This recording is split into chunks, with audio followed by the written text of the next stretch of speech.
Shalom, shalom, shalom, vous les frères, les sœurs, shalom, j'espère que vous allez bien. Donne, où est-ce que j'ai mis ça? Bon, les frères, comment est-ce que vous allez? Voilà, moi je vais bien. Oh praise, oh praise, oh praise. Right, bon. Aux 12 tribus dispersées à travers le monde, une fois de plus, shalom, shalom, shalom. Que le Très-Haut, en tout cas, continue à vous être favorable, shalom. On va essayer de... Bon, aujourd'hui, on va essayer de faire quelque chose d'inhabituel quand même, ok? Quand je dis d'inhabituel, c'est par rapport au registre avec lequel je vous ai habitué, ok? Mais je bois un peu mon eau, normal, voilà. Vous allez en avoir besoin, donc, ce que je vais conseiller aux frères, aux sœurs qui vont prendre, je pense, le ton nécessaire pour m'écouter, l'attention nécessaire, l'énergie nécessaire, la volonté nécessaire, et au-delà de tout, l'amour nécessaire de la vérité. Je vous conseillerais peut-être voilà, d'avoir une boisson à côté de vous, parce que ça va être nécessaire. Donc, avant de commencer, je rends d'abord toute la gloire au Père, au Créateur suprême de toutes choses, par le Mashiach. Oh oh, j'ai dit par le Mashiach.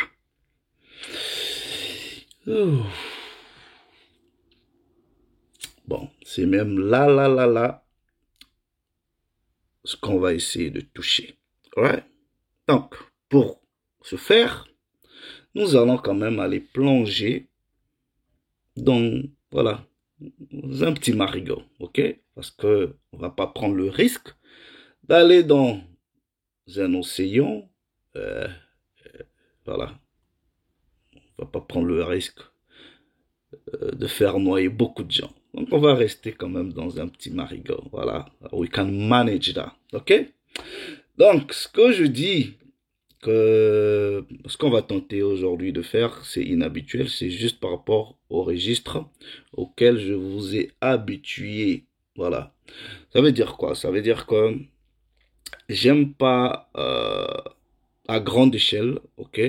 À grande échelle, parler des choses qui peuvent sembler ésotériques, qui peuvent sembler mystérieux, qui peuvent sembler mystiques.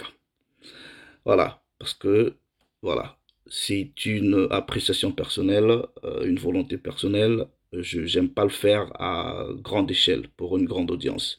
Il y a des choses, voilà, je préfère de façon restreinte, limitée, ok, in my closest, like, voilà, avec mes gens, voilà, des frères et sœurs qui sont, voilà, qui me fréquentent. Ouais, on peut toujours discuter de ces choses-là. Je le préfère comme ça. Voilà. Mais ça ne veut pas dire que nous n'avons pas la capacité de venir parler de ces choses-là. Voilà, c'est juste une préférence personnelle. Et même s'il faut que je vienne et que je touche des choses qui peuvent être, voilà, j'aime pas utiliser le terme de révélation comme, parce qu'il n'y a pas de révélation comme telle, ok? Tout est là. Il suffit juste de bien lire, ok? Et d'avoir cette brèche-là pour ouvrir, voilà, cette poche et faire couler l'eau. Voilà. Il suffit juste de ça et c'est le Père qui donne cette possibilité. Donc voilà, je préfère être simple dans ce sens-là. Maintenant, je vais ouvrir une parenthèse. Vous voyez, il est très facile de percevoir l'ignorance chez une autre personne que sa propre ignorance. Parce qu'en réalité, ce que je peux considérer comme ma connaissance à moi peut être pour une autre personne une grosse ignorance. Ouais. Et peut-être ce que je considère comme étant ignorance chez une autre personne, c'est tout simplement ma propre ignorance parce que je ne comprends pas ce que l'autre personne elle comprend. Et le contenu du savoir ou de la connaissance peut donner à certaines personnes de la condescendance. Et ça peut se traduire aussi par un certain mépris, parce qu'on pense que oui, on connaît, on maîtrise tout, et que l'autre en face ou les autres en face ne comprennent rien, ne connaissent rien. Et quand on se met dans cette optique-là, ok, on limite le vase ou le récipient de la connaissance qui en réalité c'est un récipient qui est illimité. C'est-à-dire, si ça c'est un récipient qui doit contenir votre connaissance, en fait c'est un récipient illimité. Et que nous-mêmes nous allons limiter en pensant que nous sommes arrivés. Ce qui fait que on ne pourra plus remplir ce récipient-là ou ce vase.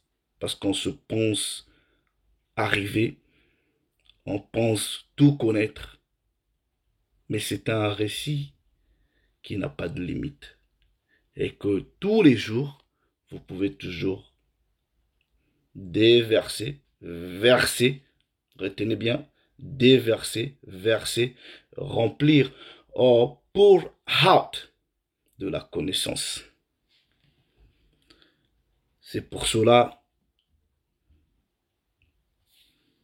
le Très-Haut m'a appris à être humble, patient face à plusieurs situations. Ce que je peux sembler connaître ou penser que je connais peut être une grosse ignorance pour une autre personne parce que cette personne-là a peut-être une dimension plus élevée de ma fameuse connaissance. We got to be humble. Ouais, on doit apprendre à être humble.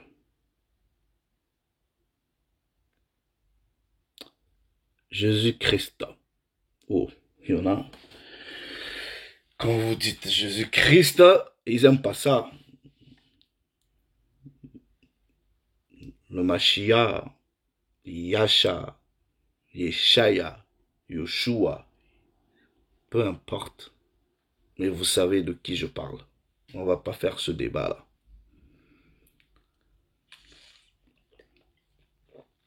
Le verbe primaire décréation.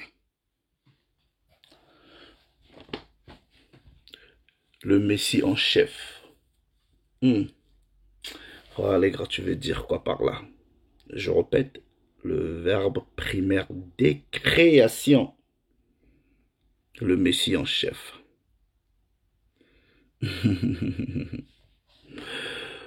Oh praise be to the Most High. Bon, les frères, j'espère que vous êtes prêts.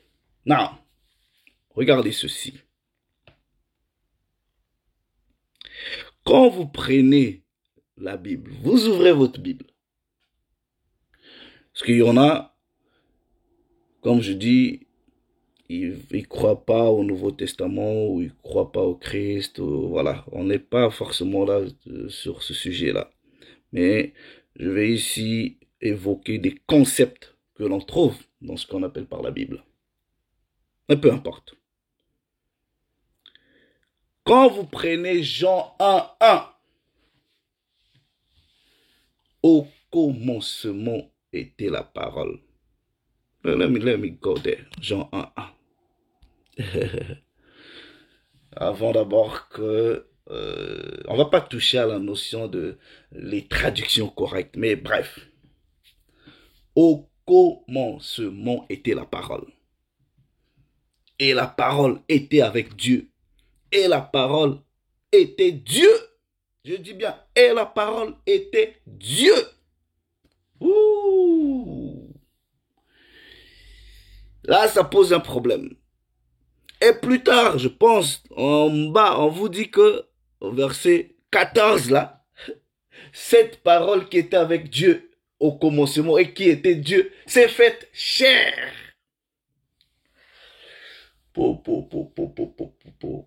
Et on vous dit que cette parole-là, c'est Jésus. Mais peut-être un dans la précipitation, beaucoup dans la précipitation, vont dire, voilà, Jésus là, c'est lui Dieu.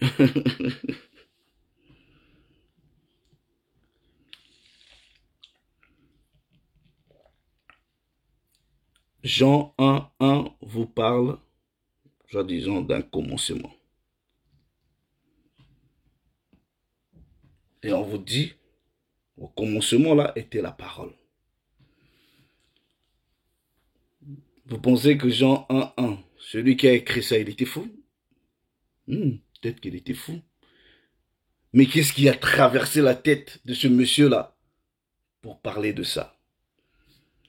Il y en a un, deux ou beaucoup vont dire, ouh, c'est encore le christocentrisme.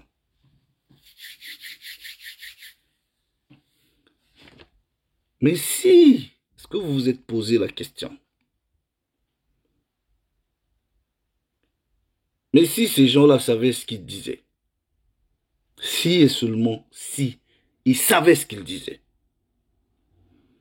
est-ce que vous serez capable d'avoir l'humilité de dire, ah oui, ça peut-être, on n'avait pas vu ça. Le choix, c'est votre choix. Jean 17.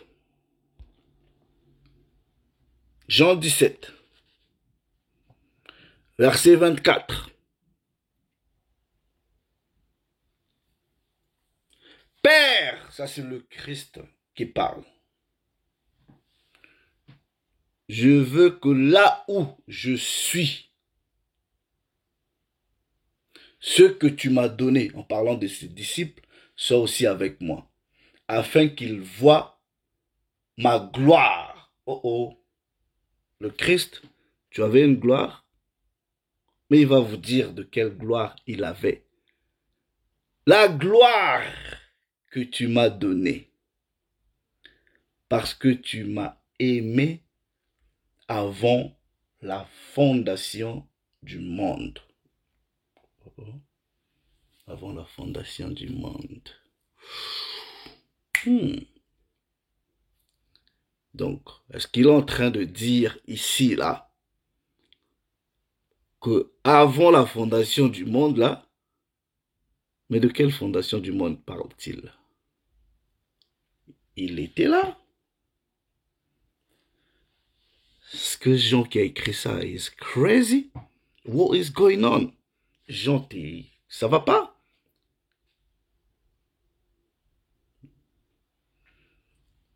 Ceux qui n'aiment pas le Mashiach vont dire que c'est crazy. Et ceux qui aiment le Christ vont partir dans toutes les directions en voulant le diviniser. Oui, il est divin, tout comme les anges, c'est des êtres divins. Ok? Mais quand vous voulez le diviniser, en le présentant comme le Père, là, vous allez avoir un problème. Non, mais Jean est crazy.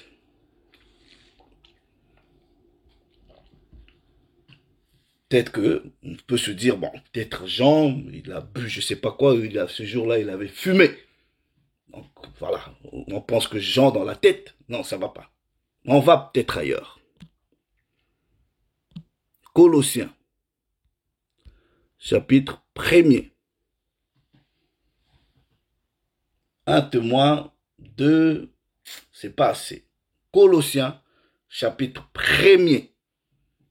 On va lire le verset 15, peu importe les versions que vous avez. On n'est pas encore au niveau où il faut peut-être expliquer comment est-ce que ça aurait pu être mieux traduit. En parlant ici du Mashiach, on vous dit qu'il est l'image. Il est l'image du Dieu invisible.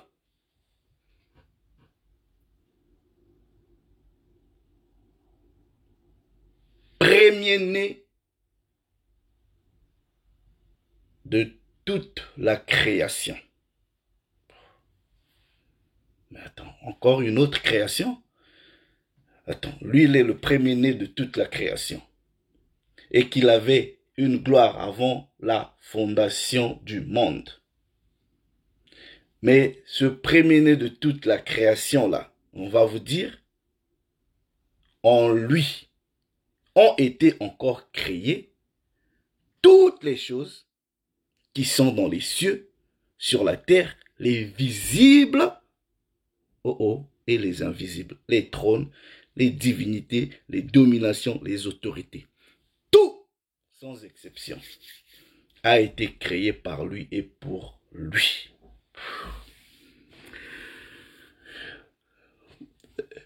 Je sais que les gens qui ont il y a un vocable ou une terminologie. Nous, on les appelle souvent les Torah only. Torah seulement, c'est-à-dire l'Ancien Testament seulement. Et quand ils voient des textes comme ça, là. Verset 17. Il est avant toute chose. Et toutes choses subsistent en lui. Donc, ils peuvent prendre le Nouveau Testament, là. This is BS. Ça, c'est des conneries. Non, la question que je peux vous poser, les frères et les sœurs, qui vont penser comme ça que c'est des conneries, est-ce que vous avez quand même eu le temps de se poser des questions, de dire, mais pourquoi ces gens-là parlent comme ça, là?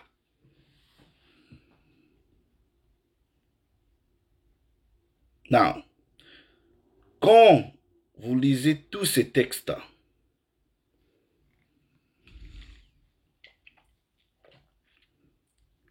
et que vous partez maintenant dans la Genèse, parce qu'on vous dit toujours, au commencement, créé avant tout, vous avez l'impression que il y a une chronologie de création qui est là.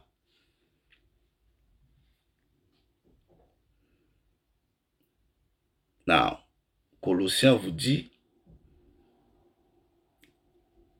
les choses visibles et invisibles ont été créées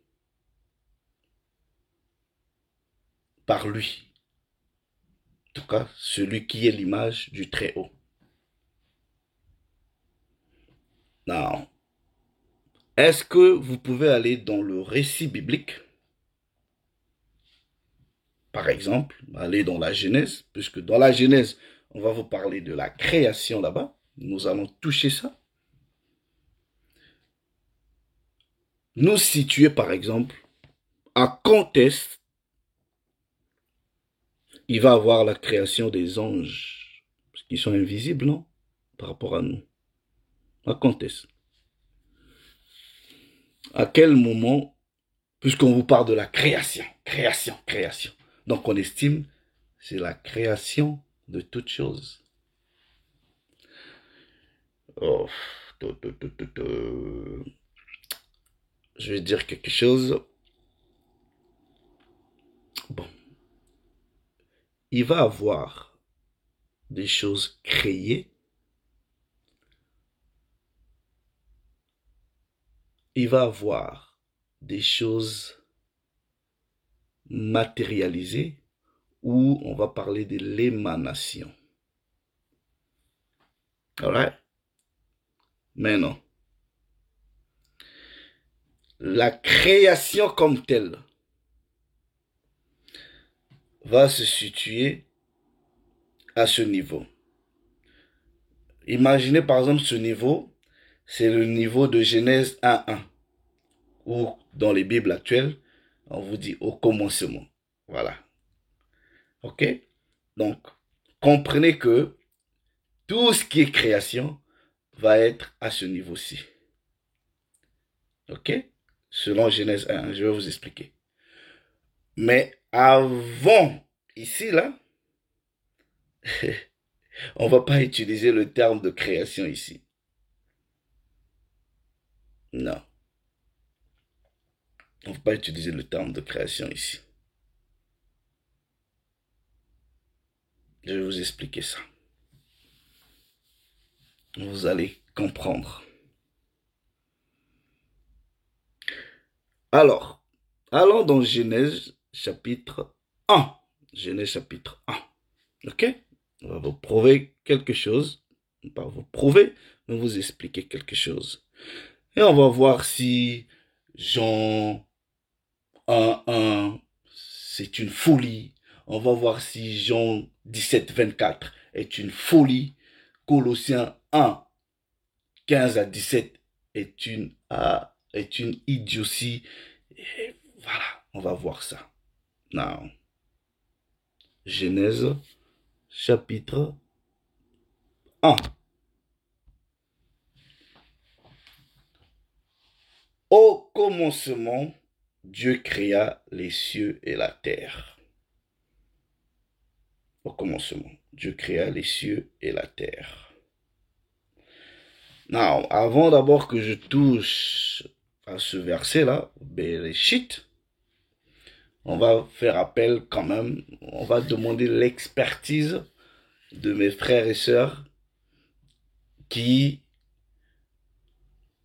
apprennent ou ont appris ou qui maîtrisent l'hébreu. Alors, j'ai une sœur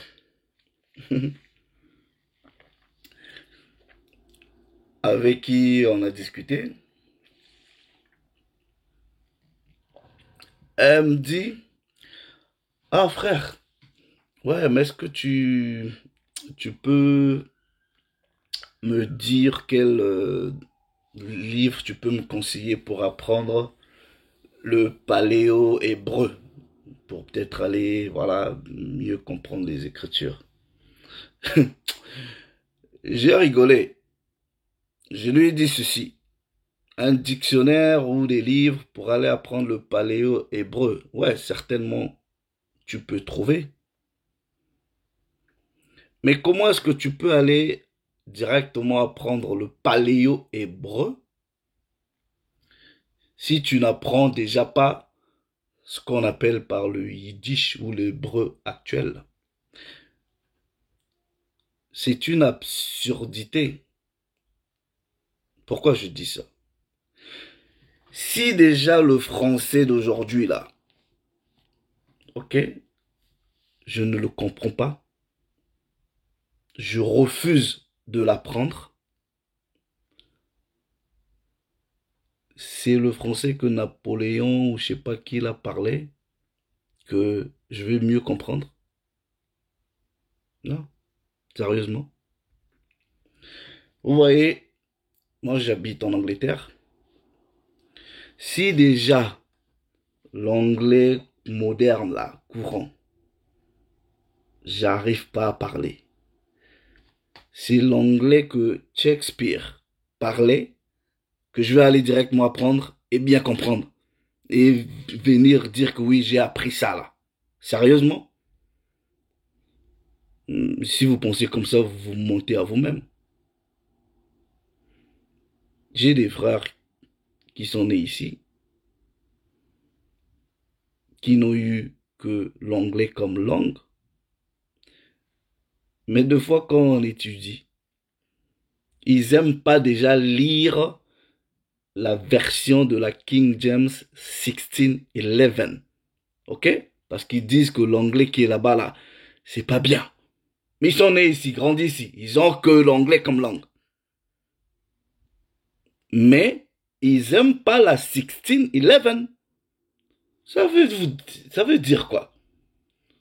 Donc, si toi, tu veux aller apprendre maintenant l'anglais que Shakespeare parlait, on va dire ça comme ça, ou même plus reculé, sans passer par l'anglais moderne, ou même sans passer par le English for Africa, c'est l'anglais de Shakespeare que tu vas aller directement apprendre. Je te souhaite une très belle aventure. Non, regardez ceci. Quand vous touchez le texte de Colossiens, on vous dit il y a des choses visibles, invisibles. Tous les textes, quand le Christ dit, ceux qui sont avec moi, je veux qu'ils soient aussi là où je serai, pour qu'ils voient la gloire que j'avais auprès de toi avant la création ou la fondation du monde.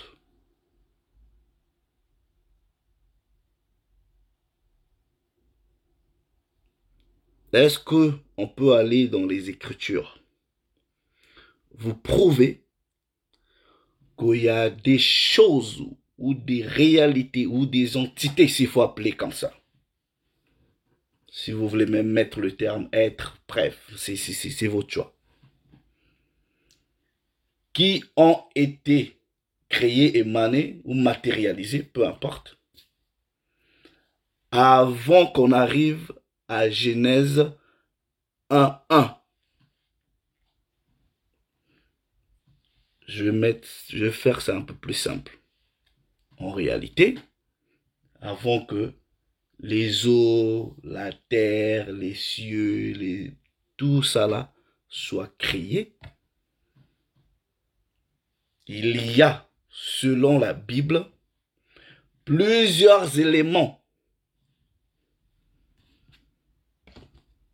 qui ont été émanés, matérialisés ou créés, pour ne pas embrouiller les gens sur les termes, on va faire simple, avant cette réalité. Waouh!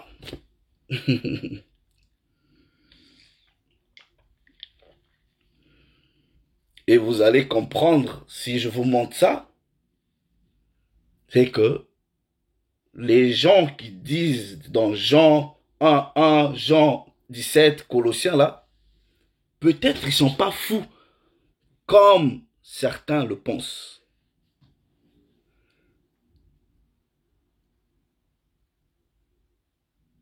You want me to prove that? Ok.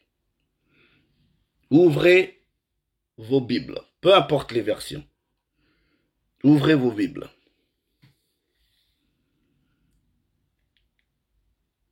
Allez dans Proverbes, chapitre 8.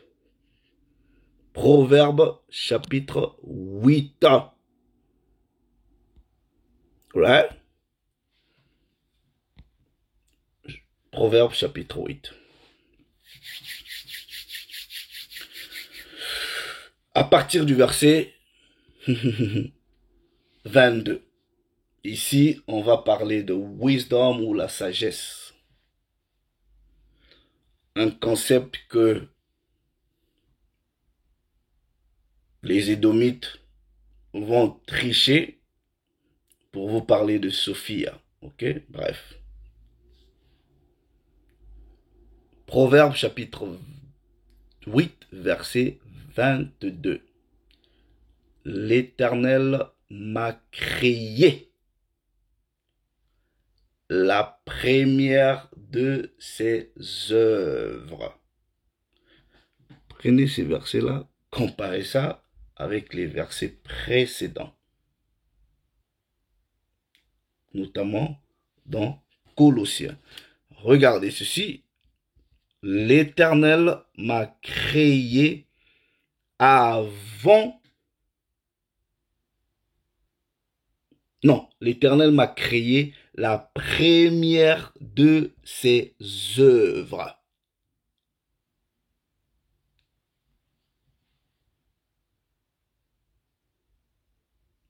Avant ses œuvres les plus anciennes.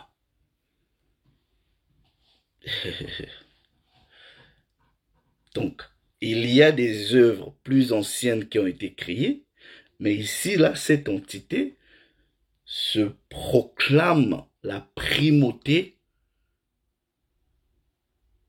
d'être créée avant même ce qui a été créé anciennement.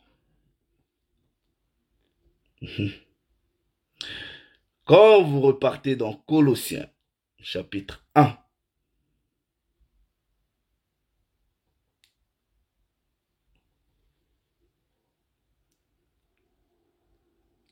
verset 17, il est avant toute chose. Alors, si nous lisons la suite du verset, vous allez comprendre que quand vous allez dans Genèse 1.1, ouais, ben c'est cette création. Mais lui ici, il vous dit, alors que Colossiens vous dit que en tout cas, celui qui est identifié là-bas par le Christ, il est avant toute chose. Et dans Proverbe 8, ici, là, on vous dit que l'Éternel m'a créé la première de ses œuvres, avant ses œuvres les plus anciennes. J'ai été établi depuis l'éternité, dès le commencement. Mais de quel commencement? Parce que nous pensons que quand nous partons dans Genèse, c'est ça le commencement. Mais lui, il est en train de vous dire que j'étais avant ce commencement-là. J'ai été établi depuis l'éternité, dès le commencement, avant l'origine de la terre. Je fus enfanté quand il n'y avait point d'abîme. Les abîmes, les eaux, vous retrouvez ça dans le récit de la création de la Genèse. Mais ici, là, on vous dit que cet être ou cette entité ou ce corps, dis-moi, j'étais là avant. J'étais là avant.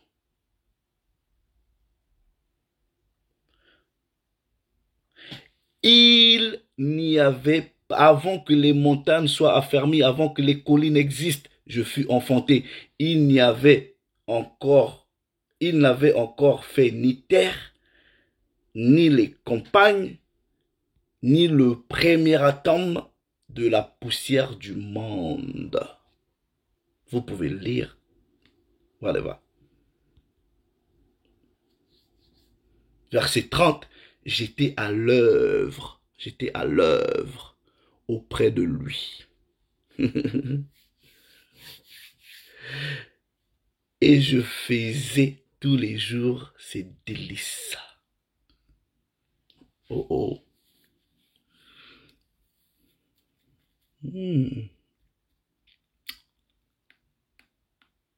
Right. Hold on. Ecclésiastique ou Siracide va confirmer cela. Ecclésiastique ou Siracide, chapitre 1er. Ouais. Vous savez où déjà? Oh, les Siracides. On va prendre le verset 9. Qui va dire la même chose.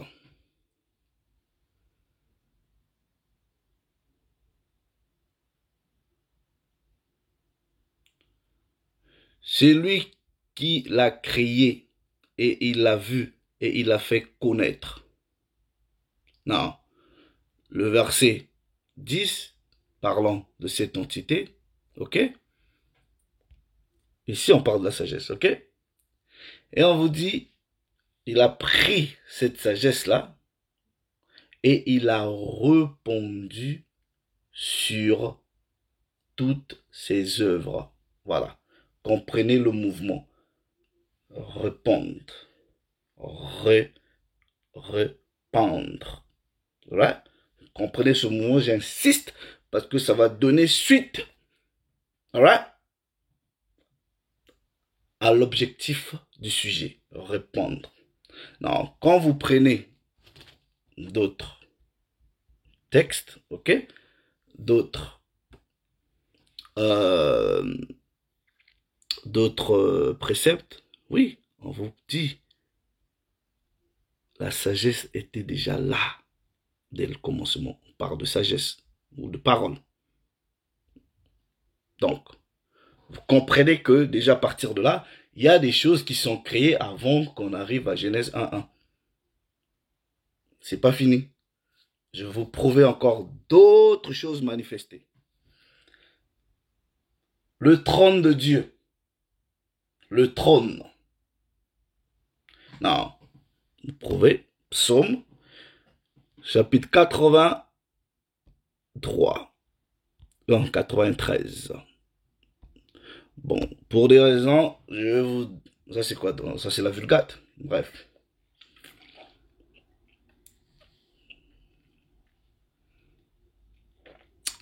Non. Psaume 83, au deuxième verset. On dit, ton trône est établi dès l'origine.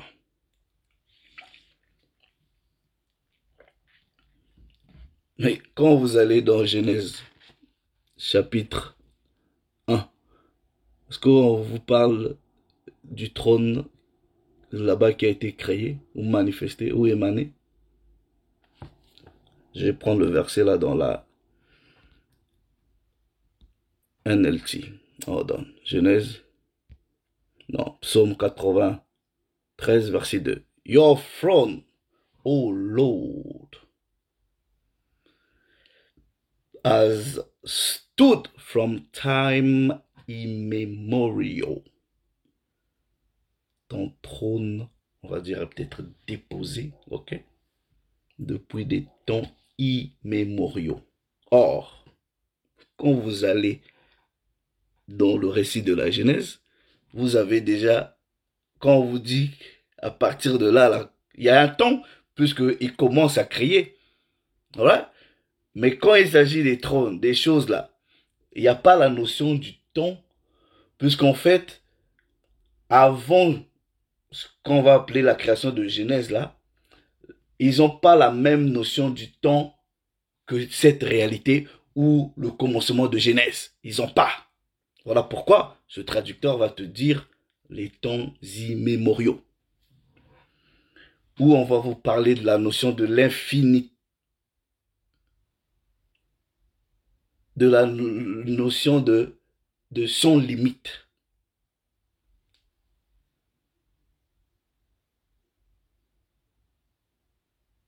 Mais non.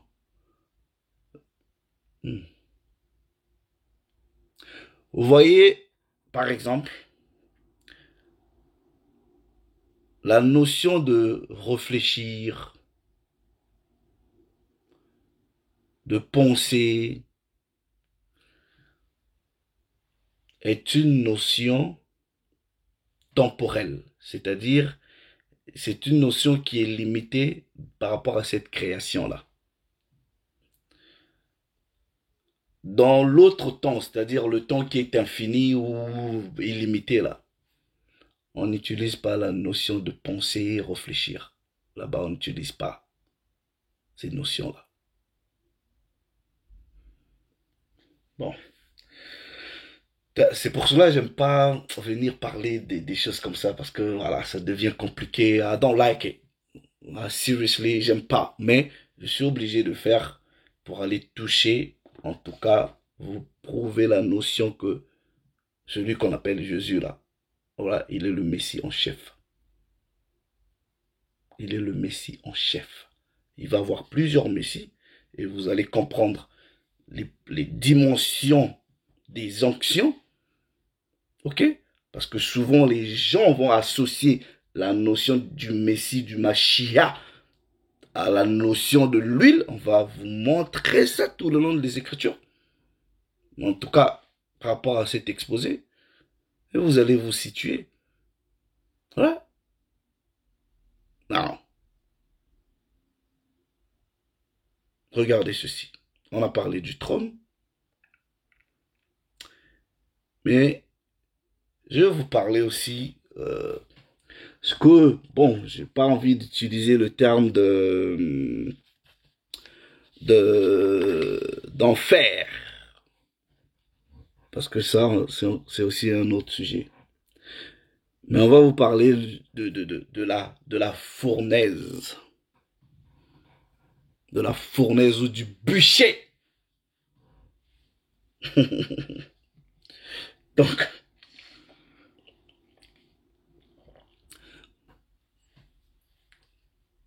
un feu qui est là. Et selon les Écritures, vous allez voir que, voilà, même ce que vous appelez peut-être, bon, on va peut-être utiliser la notion ou le terme paradis. On va vous montrer ça. C'est dans vos Bibles. Mais peut-être que dans la précipitation, nous lisons et en fait, on ne fait pas attention. Regardez ceci. Ouvrez vos Bibles dans le livre d'Ésaïe. Alors, à chaque fois vous allez, parce que il y a des frères qui parlent hébreu ou qui étudient l'hébreu. Souvent, quand vous voyez la Bible utiliser les expressions comme temps immémoriaux, dès les origines, ça fait allusion souvent à des choses qui précèdent cette existence-ci. Ok? Quand vous voyez souvent bibliquement cette expression revenir. Regardez ceci.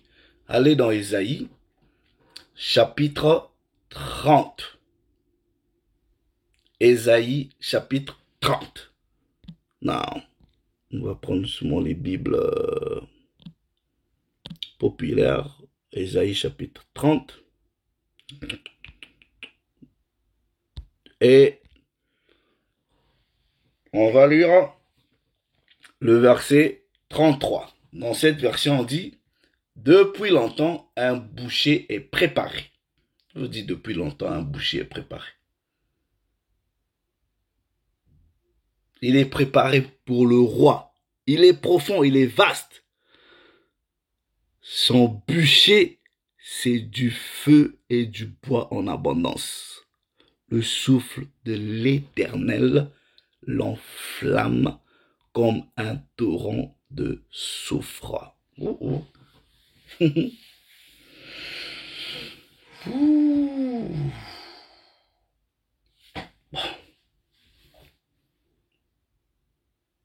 Bûcher, et que c'est le souffle de l'Éternel qui met le souffle dessus et l'enflamme. Ici on dit depuis longtemps, depuis longtemps, depuis longtemps. Ok.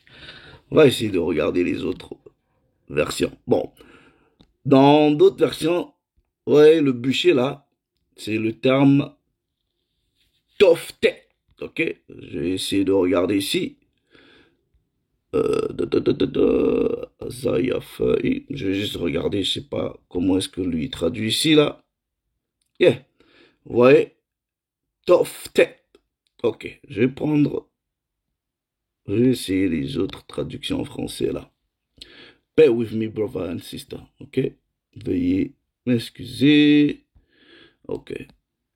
On est dans Ésaïe, chapitre 30. On va voir qui utilise le terme. Et nous allons aller voir. Ah, le terme, en fait, ça veut dire quoi en fait? 30, 33. Ok. Il y en a qui vont utiliser le terme de fournaise, mais on vous dit qu'il est préparé, que c'est le Très-Haut, son souffle, qui l'enflamme, quoi. Dans d'autres, on dit crématoire, comme Shuraki dit. Ben, crématoire, c'est un endroit où on brûle les corps. Alright? Ok. La Bible a noté de Neufchâtel utilise le terme Tophet, ok? Darby aussi utilise le terme Tophet. Martin aussi utilise le terme Tophet, ok? Voilà. Now. Donc, mais on vous dit qu'il est là depuis longtemps et que c'est le souffle du Créateur qui l'enflamme. Alors vous pensez que c'est un bûcher que le roi, voilà, peut-être il est là, il a son bûcher, il a froid ou un truc comme ça. Non. Oh, non. Le terme qui est utilisé là-bas, on va voir ça dans... Let me check the strong. Bear with me, brother and sister. Hold on. Ok.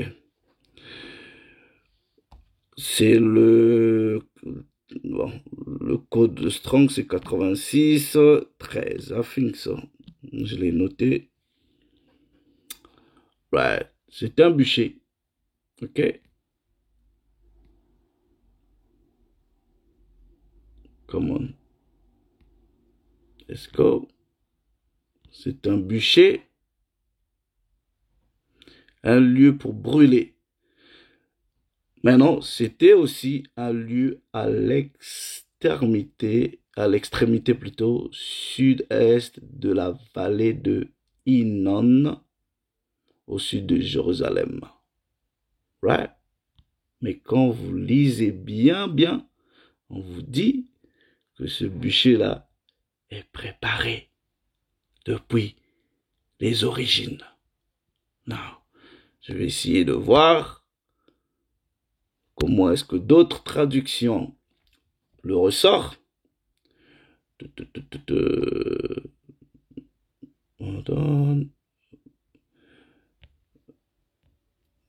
Bon, les frères, je vais y aller tranquillement. J'ai pas envie de me précipiter parce que, voilà, je veux que vous compreniez. En réalité, non, dans la King James, on vous dit la toftet is ordained. C'est-à-dire quand on dit c'est l'ordination, c'est-à-dire on vous donne un rôle, ok, une fonction, right? From old, des temps immémoriaux, des temps anciens. Ça n'a rien à voir avec quand vous lisez la suite, on vous dit ouais pour le roi. Donc, si vous pensez que ce tofté là, ok, a été préparé, ordonné from old, des temps anciens, c'est un bûcher que le roi, voilà, il prend, il se chauffe. Non? On vous dit ce bûcher là, c'est le souffle du Très-Haut qui l'enflamme. Donc, ça veut tout simplement dire que ça parle de quelque chose qui n'est pas dans la compréhension de la réalité de la création. Ça a été préparé avant.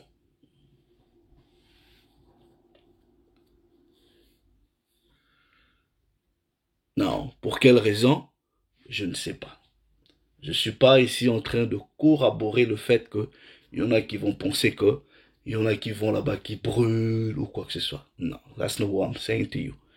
Je prends ces préceptes pour vous illustrer le fait que avant Genèse 1 là, il y a des choses qui ont été ordonnées, émanées, créées, matérialisées avant. On va parler du trône. parler de plusieurs éléments. Ouais.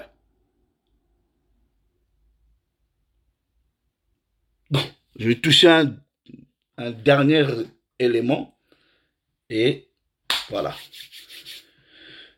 Je peux m'arrêter ici. Et si vous voulez qu'on continue la suite, on va continuer. Mais je pense qu'on va continuer. OK?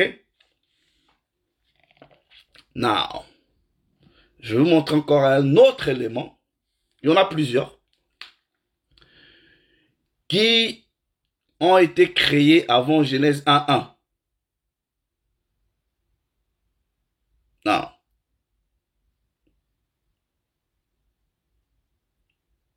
Ouvrez les Bibles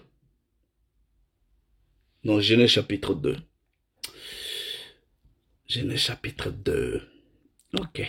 Qu'est-ce que Genèse chapitre 2 peut nous dire? Genèse chapitre 2. Les Michek Mawota. Voilà. Bon, j'ai mis juste du citron,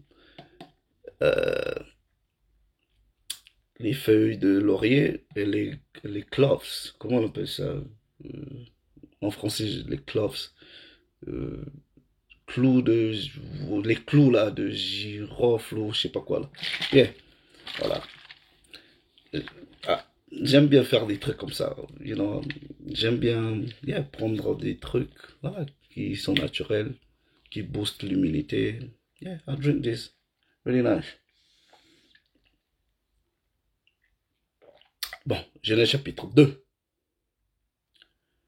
verset 8. Puis l'Éternel Dieu planta un jardin du côté de l'Orient et il y mit l'homme qu'il avait formé. Oh oh. Un jardin.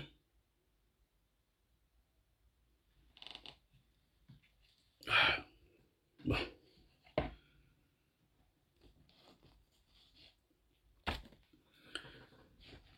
Le jardin d'Éden créé avant. Non. Quand vous utilisez la plupart des versions des Bibles, vous n'allez pas voir ce que je vais expliciter ici. Mais on va aller dans les Targums, ok? On va utiliser le Targum de Jonathan pour voir comment est-ce que ça ressort. Est-ce que vous comprenez? Non. Il y a des frères et des sœurs qui vont dire, mais Allegra, Targum, c'est encore quoi ça là? Targum. Ok, hold on. Donnez-moi un peu le temps. I'll get you. J'ai les Targum ici. Ah. Alright.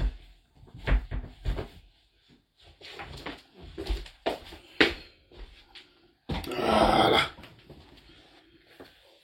C'est ça les Targum. Ok? Donc, plusieurs Targum. Le Targum de Jonathan, qui est le plus célèbre. Vous avez le Targum de Onkelos, le Targum de Jérusalem. Voilà. Donc, en fait, c'est des versions en araméen de la Bible. Ouais. Donc, vous voyez, comme je vous ai dit, quand j'utilise par exemple les Bibles comme les Louis II là, c'est parce que bon, c'est pour faire peut-être des partages populaires, mais quand il s'agit des études sérieuses, yeah, we go this. Donc, je vous ai dit que les Targums sont les versions araméennes de la Bible. Bon, je vais vous prouver ça selon les Écritures. On parle Targum, ok? Selon les Écritures. Et vous allez voir que ça ressort. Donc même les Écritures vous ressortent la notion de Targum. Ok? Now, pay attention. Regardez ceci. On va dans Esdras, le livre d'Esdras, au chapitre 4. Prenez toutes les versions des Bibles que vous voulez.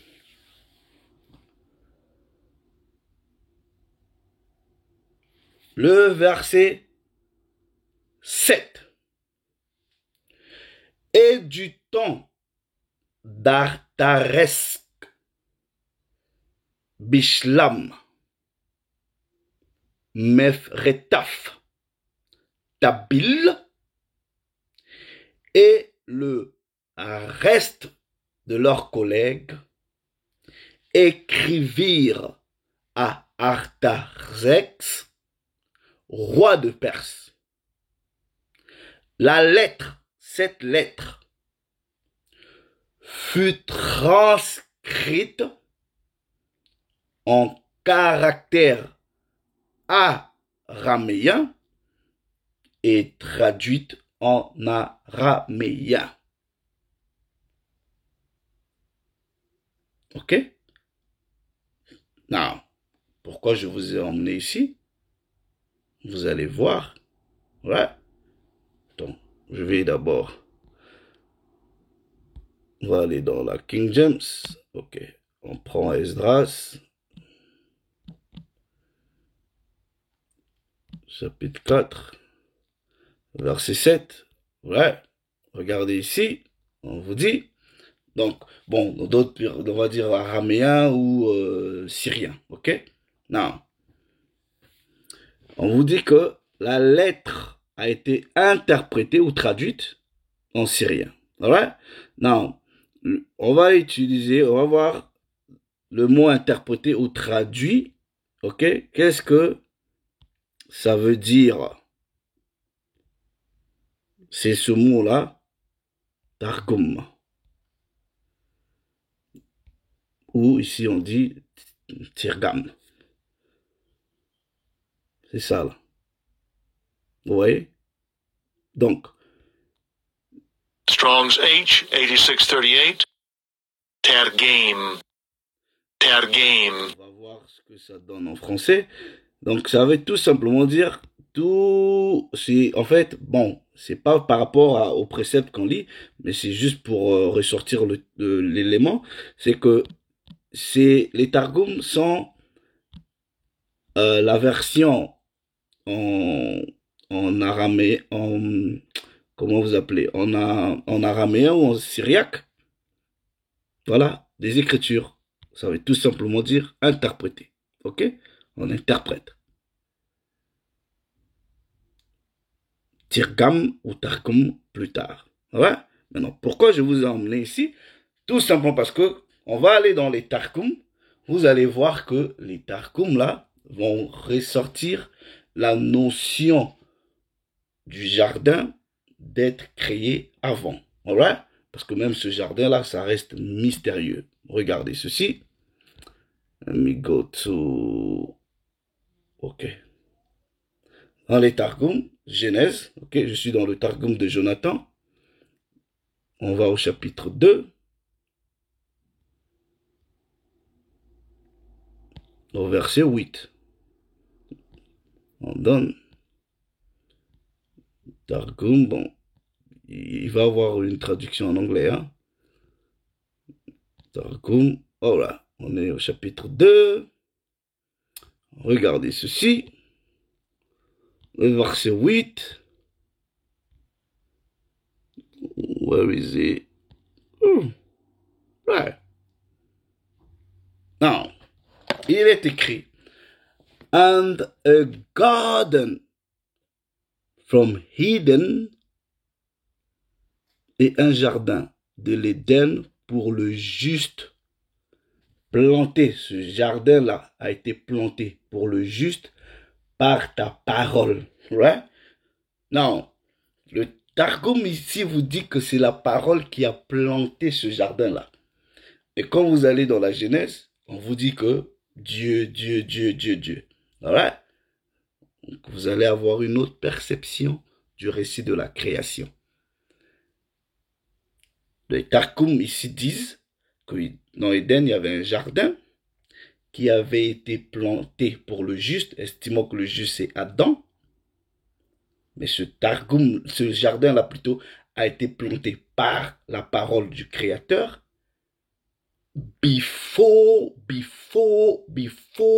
Avant la création du monde.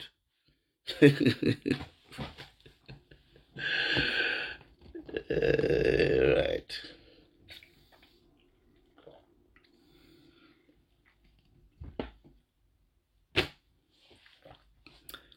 Donc en allant lire la Louis II, vous n'allez pas voir ça en fait. Voilà pourquoi je dis, le récipient de la connaissance, c'est un récipient en fait qui ne se remplit jamais. Mais vous l'empêchez de remplir à cause de votre propre orgueil, votre condescendance, voilà, votre ego en fait. Je suis conscient que ce que je partage ici, là, quelqu'un d'autre peut regarder ça en disant, non, I know better than this. C'est-à-dire, il y a quelqu'un qui peut regarder en disant que, ah, voilà, bon, lui, il connaît mieux que ce que je partage ici. Et devant cette personne, je dois m'humilier et peut-être apprendre de cette personne-là.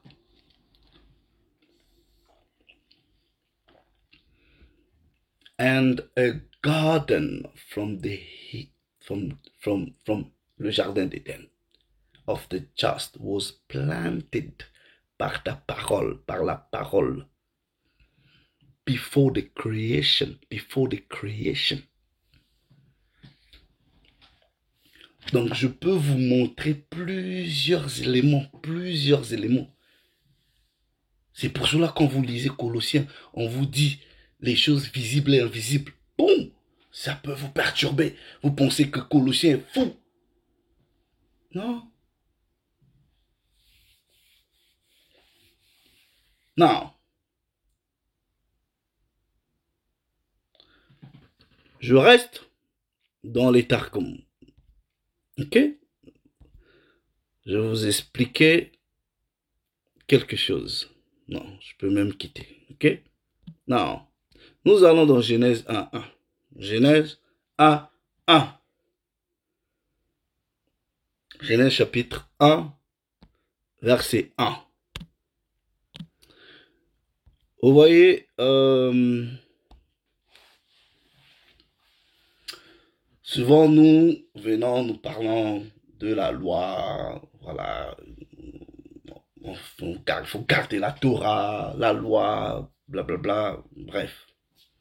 Yes, nous devons garder la loi. Yes, nous devons faire tout au meilleur de notre habilité pour garder la loi. Yes, parce que la loi c'est notre modèle. Yes, we agree with that. Yeah, on est d'accord. Torah. Now,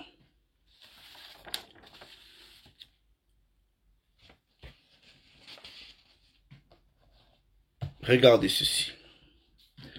J'ai des frères qui ont des connaissances en hébreu. J'ai aussi d'autres frères qui connaissent l'hébreu. Right? Now, quand vous prenez le mot Torah,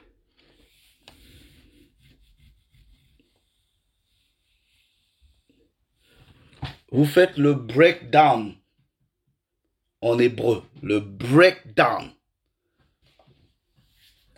Si dans le terme ou le mot Torah, vous ne ressortez pas la notion de l'alliance dans le terme Torah, si vous ne ressortez pas la notion de l'alliance, la notion d'un homme la notion même du bois ou même de la, on va dire peut-être croix. J'ai pas envie d'utiliser croix comme telle. Si dans le breakdown du terme Torah là, vous faites le breakdown, vous allez dans les termes. Vous ressortez pas dans le terme Torah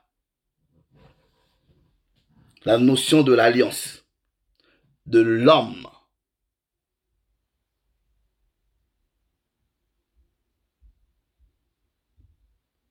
Et de la croix. Et même s'il faut que j'aille plus loin, je peux oser, mais bon, je suis pas trop sûr, mais je vais quand même oser.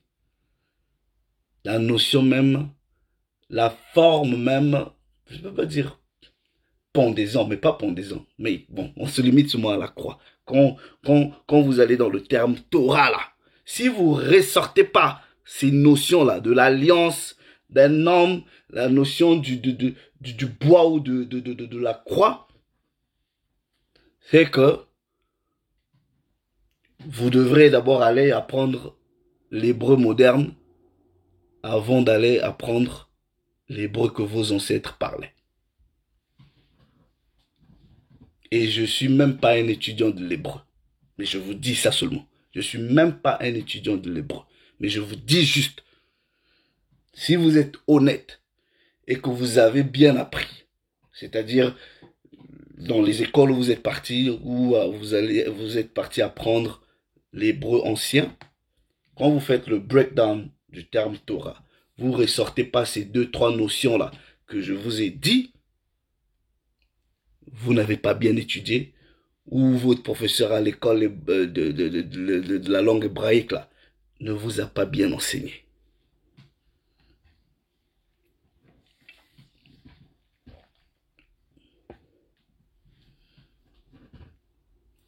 Je ne suis pas étudiant de l'hébreu, mais je vous dis.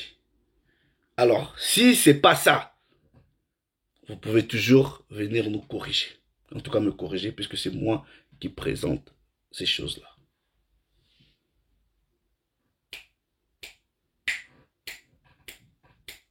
Now. Genèse, chapitre 1, verset 1. Non, pendant tout le discours, tout le blablabla que j'ai fait là, pour ne rien dire, j'espère que si vous avez quand même eu la souffrance de me suivre, parce que c'était ennuyant, je le sais, vous avez déjà compris qu'en fait, mais création, avant, what's going on? Et je m'en tiens ici encore à mes frères qui parlent l'hébreu, qui comprennent l'hébreu. Ils vont vous dire qu'en fait, vous voyez quand les Bibles traduisent ici qu'au commencement, non, parce que là, ça va poser un problème. Là, ça va poser un problème. Mais de quel commencement s'agit-il ici?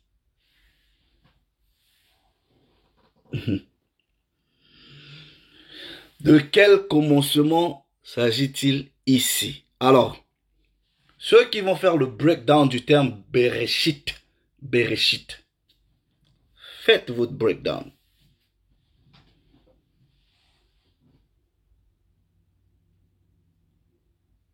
Quand vous faites le breakdown du terme Bereshit là, si vous ne ressortez pas dans votre breakdown des notions par exemple de l'alliance, de la marque, de la main, de l'homme, du produit fini, ok, de la destruction, du contrat, c'est que votre professeur de l'hébreu ne vous a peut-être pas enseigné, ou peut-être que ce que j'ai appris, on m'a aussi mal enseigné. Et venez me corriger si c'est faux. Bereshit. Il va avoir l'autorité, il va avoir le Fils, il va avoir la destruction, violence, il va avoir la notion de l'alliance, peut-être une marque, un signe, une croix, parce que c'est une langue pictographique, voilà, you know it better. Je dis, je suis même pas un apprenti de l'hébreu. Voilà pourquoi je m'en tiens à mes frères qui comprennent l'hébreu de venir nous dire si ces notions-là, dans le terme Bereshit, ne ressortent pas. Le terme de l'alliance, la notion même du bois, de la croix, la notion même du Fils.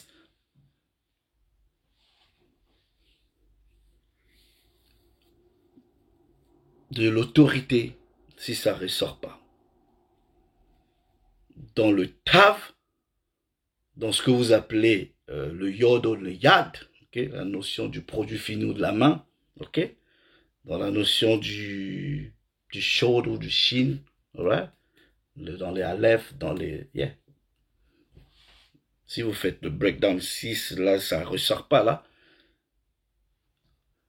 Allez reprendre votre argent, c'est celui qui vous a enseigné l'hébreu.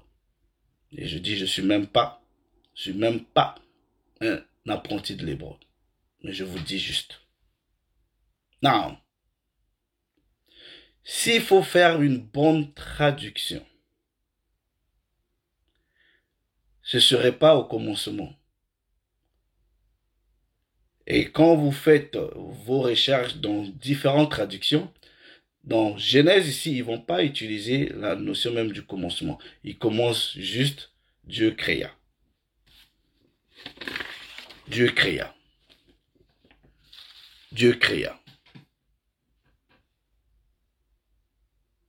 Ouais, Dieu créa. Plusieurs versions vont commencer comme ça. Mais, je vais vous expliquer maintenant quelque chose. Le verset 2. Imaginons maintenant on est dans la création. Selon votre compréhension. Et bon, voilà. On va dans Genèse pour voir la création de toutes choses. Voilà pourquoi je vous ai dit, il va y avoir des choses qui vont être créées, il y en a qui vont être manifestées ou émanées. Ouais? C'est là que ça va devenir intéressant. Quand on vous dit la terre était informe et vide,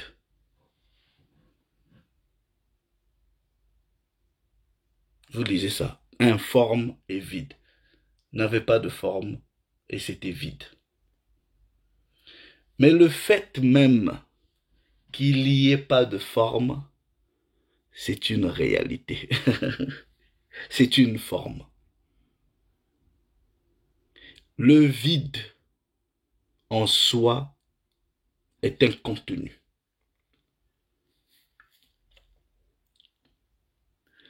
Le vide est un contenu. Non. Quand vous lisez dans tout le récit de la Genèse, et quand on vous dit, quand vous lisez par exemple, que la lumière soit, et il y eut lumière ou ténèbres ou quoi que ce soit. Mais en réalité,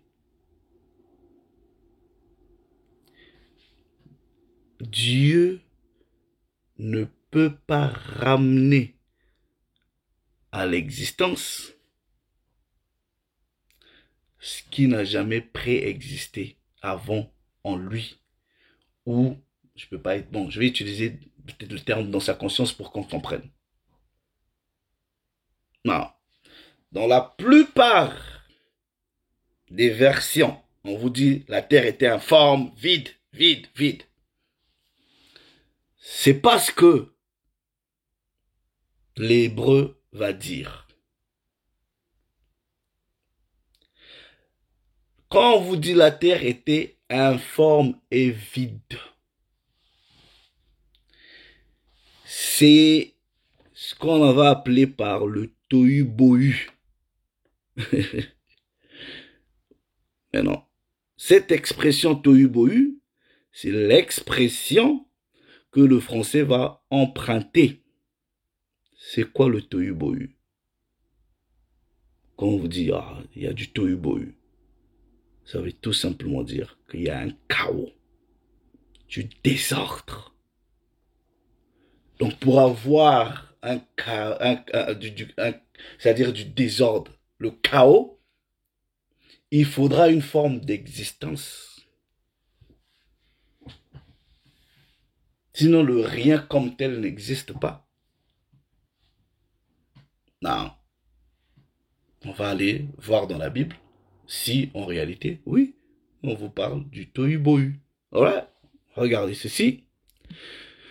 Let me go to this Bible. Il y a, je pense, je sais pas si c'est qui, Shuraki, qui va vraiment bien le sortir. Ok? Ok. Genèse chapitre 1, verset 2. Right. Elle est où la Bible? Shuraki? Vous voyez? Shuraki, c'est ici. La terre était tohu et bohu. Non. Si nous sommes dans une création, c'est la création. C'est la création. Selon vous, le début de toute chose, pourquoi vous avez l'expression d'une réalité passée? Quand on vous dit était, la terre était, vide et informe, était. Mais on est au début. Pourquoi on ne vous dit pas la terre est? Mais la terre ne pouvait pas être dans un état présent de non-existence pour venir à l'existence et qu'il y ait un tohu-bohu, ça n'aura pas de sens.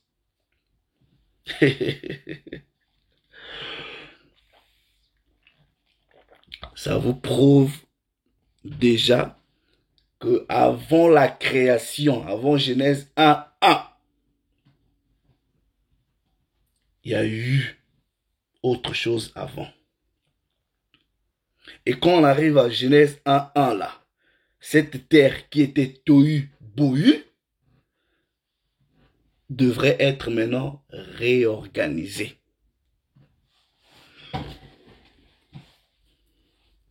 Non, regardez. On va aller dans la Bible. Parce que vous pensez que, oh, peut-être que on raconte n'importe quoi. Ouais. On est dans Genèse. Ok. Genèse chapitre 1. Le verset 2. Sans forme, sans forme. C'est ce terme-là. Strong's H8414. Tohu. Tohu. C'est le terme qu'on utilise en français, tohu-bohu.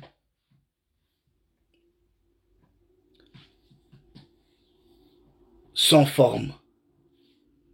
Empty. Vide. Place de... C'est chaotique. Et vide. Bohu. Strong's H922. Bohu. Bohu. Et c'est ce que le français a pris en utilisant le terme tohu-bohu. Mais la plupart de nous ne savions pas que c'était une expression tirée de la Bible.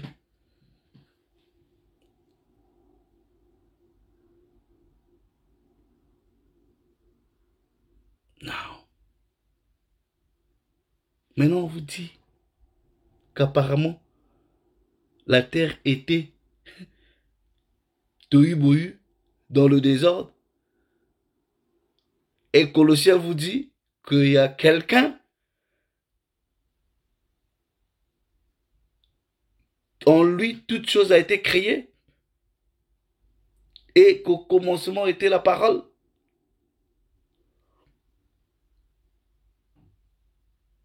Non. Et que quand vous lisez Proverbe, vous dit que, Proverbe 8, j'étais là au commencement. Je vais m'arrêter ici. Je vais m'arrêter ici. Si vous voulez que je donne la suite, ben vous allez le dire. Sinon, je m'arrête ici. Je m'arrête ici.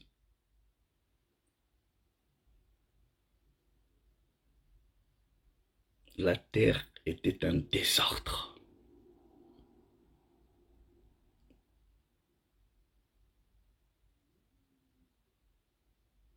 Non. Regardez ceci. Regardez ceci. Quand vous lisez, on vous dit Dieu appela, Dieu appela, Dieu appela, Dieu appela. Et que, hold on, let me show you this. Let me show you this. Let me just go to the, let me go to the Targum.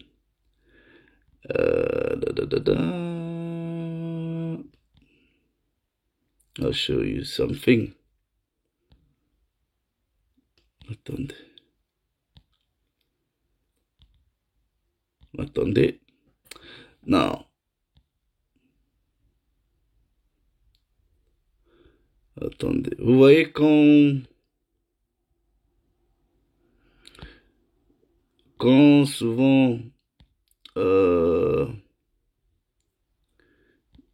souvent il y a des gens dans les Écritures, on vous dit personne n'a jamais entendu la voix du Créateur. Et que quelque part, on vous dit que, je sais pas si c'est Moïse ou Abraham, il a entendu la voix ou whatever. Ok? D'autres vont prendre ça. Personne n'a jamais entendu la voix de Dieu ni voix là-bas. Ils vont prendre là-haut aussi, on a dit que quelqu'un d'autre a entendu la voix de Dieu. Juxtaposer ça et crier, oui, c'est des contradictions. Non, tout simplement parce que tu es victime peut-être de ce que toi-même tu n'as pas compris. Ouais, simple. Je vais dans les Targum.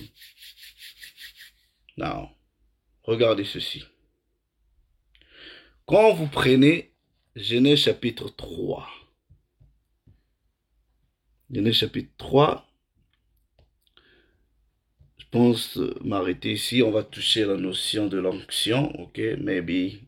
Genèse chapitre 3, on prend à partir du verset 8. Dans vos versions, on vous dit, alors, ils entendirent la voix de l'Éternel, Dieu, qui parcourait le jardin. Non. Comment est-ce qu'une voix peut parcourir un jardin? La voix parcourir le jardin? Est-ce que cette voix-là est une personne? C'est une entité? Non. Dans les Targum, ils traduisent and they heard the voice of the word of the Lord God. Et ils entendirent le son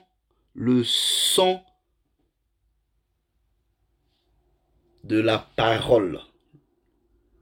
Pas qu'ils entendirent Dieu lui-même, le son de la parole.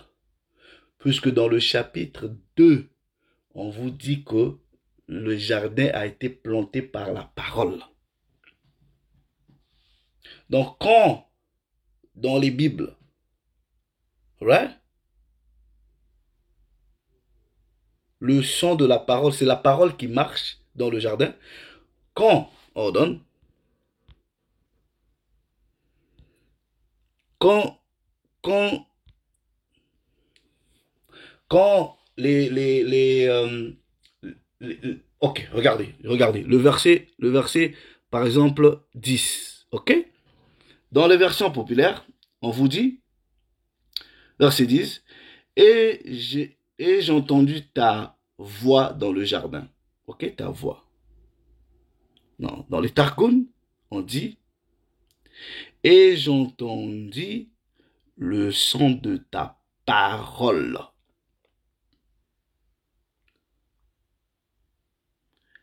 Now, quand, par exemple, vous parlez, ok? Vous êtes en train de parler, par exemple. I want to show you something, mais